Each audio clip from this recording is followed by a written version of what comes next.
Hi everybody, you're listening in to Donna and Cheryl today, and welcome to our Life Lessons Conversations. We really want you to take 20 minutes to yourself now, get a cup of coffee, kick back and relax, and really get some inspiration from the amazing story that we're going to go through with you in a minute with our special guest today, who's an amazing guy, personal friend of mine called Stephen Lewis. Stephen is a really successful man. He's got an incredible career and has got this beautiful woman, fabulous life. He's met his soulmate in life. And a few years ago now, Stephen had a life event which really rocked him, totally knocked him sideways. And we're going to talk to him a little bit about that now. So, Stephen, over to you. Tell me what happened. Tell me what your life was like before it really all kicked off. Yeah, hi. Life was life at that time. Work was busy, as it always is, and it was going back into late 2009, where I'd met my new partner. Very happy. We were starting off in this new life together, and actually things look really positive looking forward.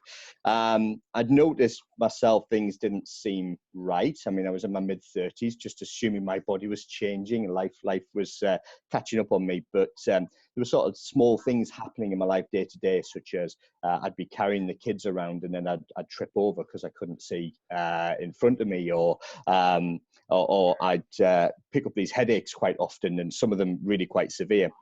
Anyway, I think my moment came when I realised something wasn't quite right, when I was actually stuck in a traffic jam on the way back from a meeting in Southend, all the way back up to Manchester. And I was sat there, and I don't know why, but I just closed one eye and looked ahead of me. And I suddenly realised that the car in front of me, I had bits of it missing when I was looking at it head on. And it was the same when I closed one eye and sort of opened up the other eye. So as you do, I arranged to go and get my eyes checked out. And I was in an optician for about an hour and a half. The lovely assistant clearly thought I was trying to take the mick out of her, because no matter what she altered and changed, I couldn't see any better. It was weird. The way I would describe it is, as you read the letters going along, I could read two and then it would just slur off to one side. Anyway, they made a referral. I went to see an eye specialist. He did a number of tests, and he came back to me and said, we'll do some further tests and I'll let you know what's going on. And it was funny, I was out shopping in Manchester, and I had a missed call, so I listened to the voicemail, and I always remember it. I was coming out of the Arndale Centre, and it was my specialist, and he sort of left a voicemail saying, "Hi, Mr. Lewis, hope you're well. Just to let you know, the good news is it's not your eyes. We've discovered it's a brain tumour a little bit further back into your head. Just give me a call. I'll put you in touch with the right person. We'll get it sorted for you." And I just remember stopping still in the middle of Manchester thinking, really? I just listened to that message again. No, the message was right. So I obviously rang him straight back. And it turned out that I had a tumour roughly the size of a golf ball on my pituitary gland, which is right in the centre of your brain, about 5 centimetres back from your eyes.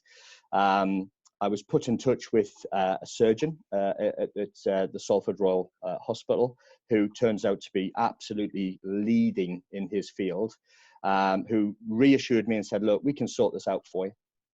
I've developed a new technique which sees me go through the nose and not through the skull, and actually we're really confident that we should sort that out for you." So that's what he did. We had the operation in February 2010. I was on a ward with 6 other guys who'd also had the same kind of brain tumour as myself. The difference was I didn't have blood coming out of my nose all the time. I was up and about within 12 hours of the operation. And because he'd done this sort of new technique or tried this new way of dealing with the issue, it just made such a difference to my recovery. And I was on my feet and sort of mobile quite quickly. And then, you know, because it's on the pituitary gland, they couldn't take all of the tumour away. There's always a risk it will grow back. And sure enough, within a couple of years, that started to happen. So the decision was, we'll perform some radiotherapy for 6 weeks. That'll get rid of it, clear it up, and on you go. And since then, never really looked back. to be fair. That sort of stopped the tumour from growing, and it's constantly in remission now. The downside to that is because the pituitary gland is so important to your body, because it regulates all your hormones, one by one, all the hormones my body needs shut down one after another. So now I'm dependent on injecting growth hormone on a daily basis. I have testosterone injections every 3 months, and I take a whole load of other tablets on a daily basis just to keep me going. So I think from a life event, it couldn't have come at a worse time. I've been with my wife for 3 months. You know, it would have been very easy for her to run away at that time. But actually, we took it as a huge bonding exercise, and it probably gave us the strong platform of what we have today, to be fair. I was off work for roughly about 6 months. And it was actually, unsurprisingly, when I came back to work, I had a very different philosophy on my career. And I think where I'd always worked in a fast-paced and stressful environment, actually, there's more to life, was suddenly what I was thinking to myself. But I actually channeled that in a positive way, because I think there's a risk when you go through an event like that, that when you see things which are very important in a work situation, but actually, you know, there's more things to life, it's very easy for you to become quite cynical and quite judgmental on those types of situations. But actually let that situation make me feel a lot more positive. And you know, sort of my opening question to a lot of crises, as it's called today, is, right, okay, who's died?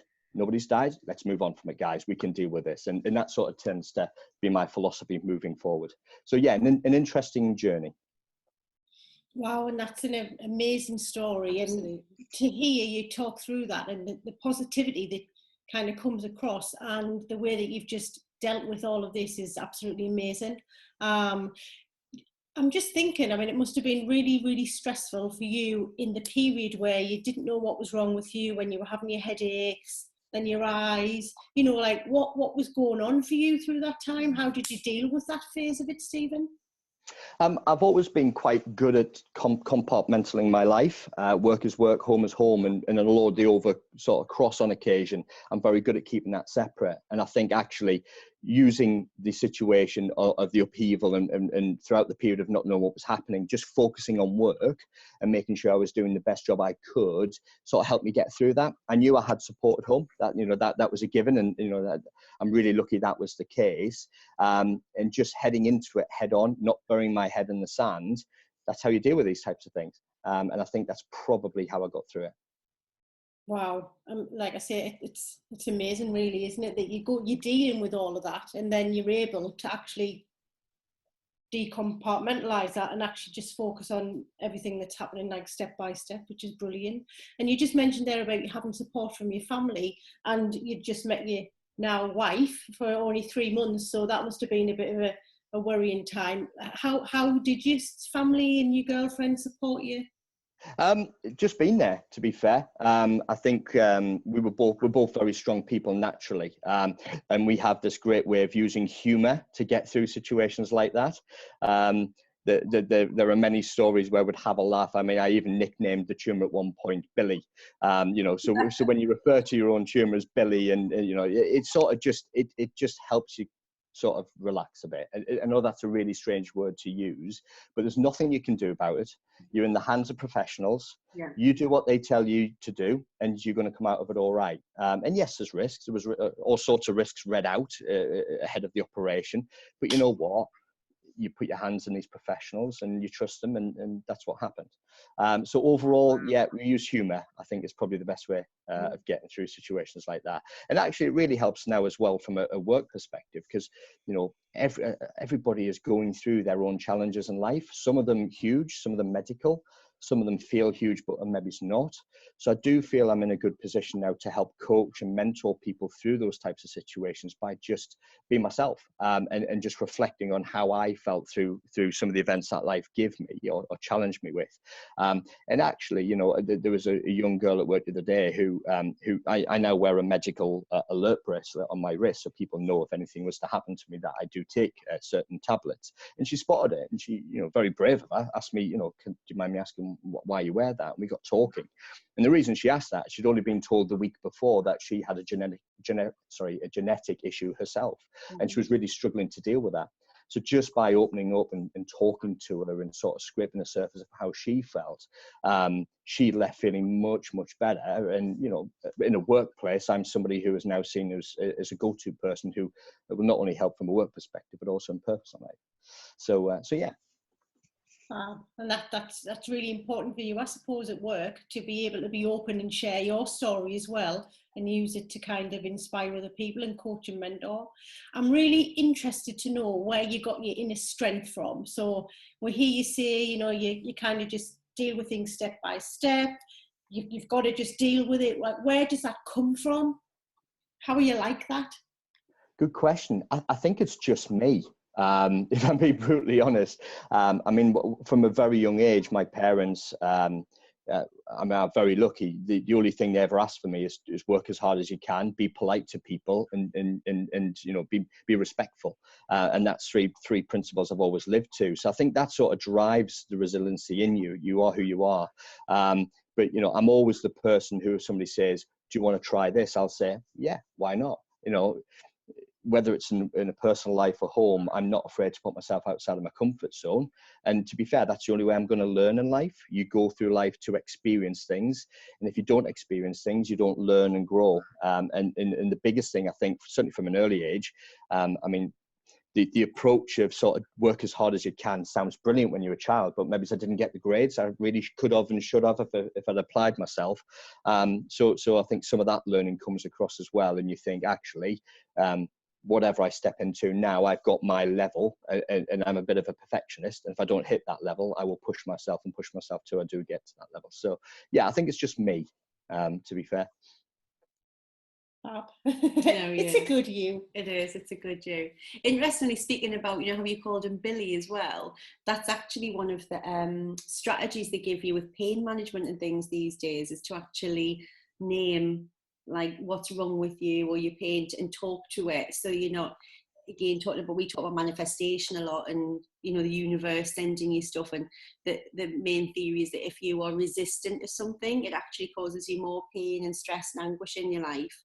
Whereas if you become friends with it and you try to understand it and you come at it from almost a position of love, which is kind of your sense of humour, it's a, come on then Billy, what we're doing today then, what you got next for me? So without you even knowing that, you're actually aligning yourself in the best way that you instinctively know how to get yourself through a process, which it's actually people pay to get that kind of advice from somebody. It's strange. I mean, you know, it just... I think the way I deal with serious events is I do try to trivialize it quite often. And that's easier said than done. Again, a lot of it's about the personality you are. But for me, just having a laugh and trying to break the atmosphere. I mean, clearly the people around me were very tense. And in some cases, actually, and I still say this today, it was easier for me going through it than for my friends and family watching me going through it, because they were helpless. So a lot of the humor coming from me was just to try and break some of the tension in other people and make them feel better about themselves. Mm-hmm.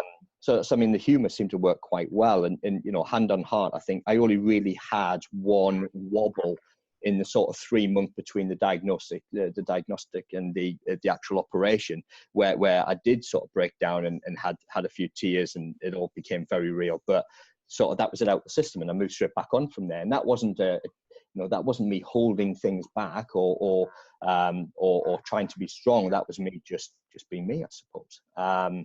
But it's funny how you react to those situations. And actually, I think, again, one of the things which really hit home to me was in my workplace, there was an email sent out across all of my function, telling people what I was going through, and you know, and sort of wishing me the best and stuff. And I was on the email distribution list, and I got and I read, and I thought, oh my God, that's really serious. And it's hard to think, no, they're talking about you, because again, it's harder sometimes for other people than it is for yourself. It's strange.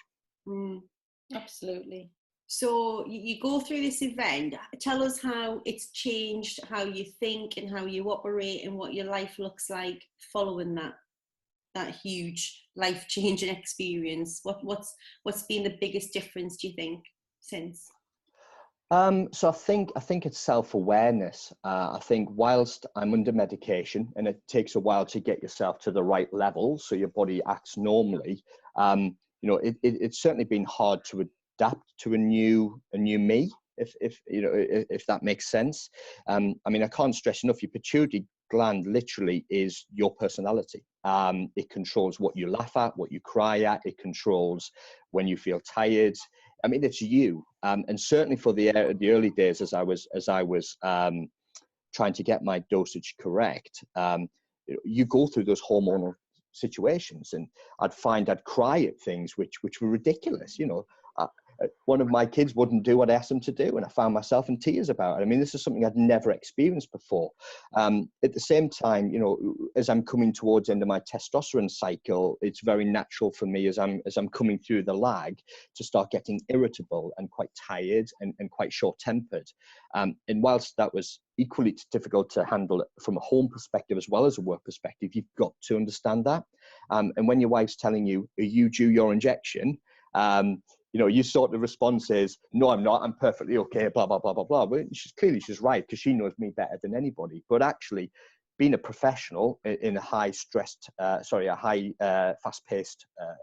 organization, you've got to be aware of how you're coming across. And I've always been very proud of my brands and the fact that you are the shadow you cast as a leader. And no matter what's going on, you know, you walk around that office as if you're in total control, even if you're thinking, what do I do next? And actually going through that medical side of it and trying to be professional and protect my brand was actually really difficult at first. That's excellent. So I guess the big question for us then to leave people who've listened in today on is, if there was one piece of advice from your life lesson, Stephen, that you would give to somebody listening, maybe who's going through their own event right now, be it physical, emotional, you know, whatever that may be, spiritual, what would be the one piece of advice that you would pay forward to them from the experience that you've had? Oh, good question. I think genuinely everything happens for a reason. I've never been a big one for religion or higher powers or things like that. But the older I get, the genuinely I'd start to think there is a plan for everybody's life. And I think sometimes we're too quick to push against plans, or you know, we get put in situations of choice, and we get stressed around what choices we make in life. Actually, I tend to find if you trust your instincts and you put your faith in the people around you, whether they be family or professionals, medical or whatever else, you know what, things tend to work out 99% of the time. So I think it's just, you know, go with the flow and have faith in whatever that is you believe in. And you know, I think, stay true to yourself as well, because I think too many people have too much of a hang up about who they are, and you just got to be true to what you believe in. Absolutely, that's Amazing. good advice. Yeah, fabulous. Well, we've been really inspired listening today, and we know that everybody who listens in will be as well, Stephen. So thank you so much for sharing your story with us and being so open and honest about the impact it's had on you and your family. We really appreciate it. Thank you. Thank you. Pleasure. Thanks, guys. Thank you.